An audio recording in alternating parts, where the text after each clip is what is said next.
Sebenarnya saya ditolak oleh masyarakat Cina Malaysia. Saya dianggap pengkhianat, murtad dah saya dari segi kecinaannya. Ya, pernah dalam akhbar Cina beberapa lama dahulu ada satu kenyataan akhbar bahawa 3 orang Cina ini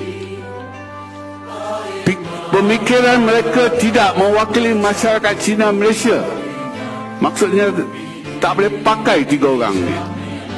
Ini dalam surat khabar Cina ini, bahawa 3 orang ni pemikiran mereka, kepala otak mereka lah lebih kurang, tak boleh pakai ini, tidak mewakili bangsa Cina Malaysia, mewakili diri mereka sendiri. Dia ada ranking. Pertama, Hu Kei-kin, saya nombor 2 ranking. Nombor 3, Ridwan T. Abdullah. 3 orang ni tak boleh pakai. Jadi kalau saya dijemput mewakili Cina, salah lah ini. Saya mewakili orang Malaysia. Saya, kalau tuan-tuan dan puan-puan mengikuti apa-apa yang saya katalah, saya adalah seorang nasionalis Malaysia. Kalau tidak, sebagai seorang negarawan. Nak jadi negarawan tak layak, sebab negarawan ini selalunya dikaitkan dengan orang ahli politik saja. Tapi sayangnya, seorang pun ahli politik di Malaysia ni tak ada yang sifatnya negarawan. Kalau ahli politik, dia sama saja dulu dan sekarang. 5 kali 2, 2 kali 5, sama saja. Cakap sekali macam tu, sekali macam ni, sama saja. Yang tinggi ke, yang rendah ke. Kalau ahli politik, itulah, barisan pun sama, pakatan pun sama, 5 kali 2, 2 kali 5. Kalau boleh kita nak orang bukan ahli politik bercakap, dan saya bercakap bukan sebagai orang Cina, saya bercakap sebagai seorang nasionalis Malaysia. Jadi saya kira tuan-tuan dan puan, masalah kita masalah perpaduan. Jadi ICERT, UEC dahulu, ini semua manifestasi hubungan etnik yang tidak baik. Kita ada defisit kepercayaan. Melayu tak percaya pada India, India tak percaya pada Melayu, Cina siapa-siapa pun tak percaya.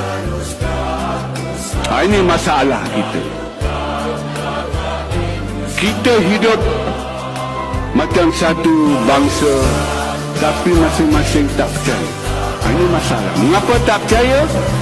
Kita kurang kenal melalui antara satu sama lain. Kita tak kenal pun. Kita sekarang ini masih seperti kata pepatah Melayu, simpulan bahasa Melayu, kita sesama, kita semuanya Melayu, Cina, India. Kita kenal Cina saja. Maksudnya kenal Cina, kenal gitu-gitu saja. Dia putih, itu Cina lah. Patut dah 61 tahun ni kita kenal antara satu sama lain. Tetapi kita masih kenal Cina antara satu sama lain. Jadi ini sesuatu yang malang sekali lah. Jadi kita perlu cari jalan untuk mengatasi defisit kepercayaan ini. Yang saya katakan tadi, mengapa kita kurang kenal mengenali antara satu sama lain. Mengapa kita kurang kenal di antara satu sama lain?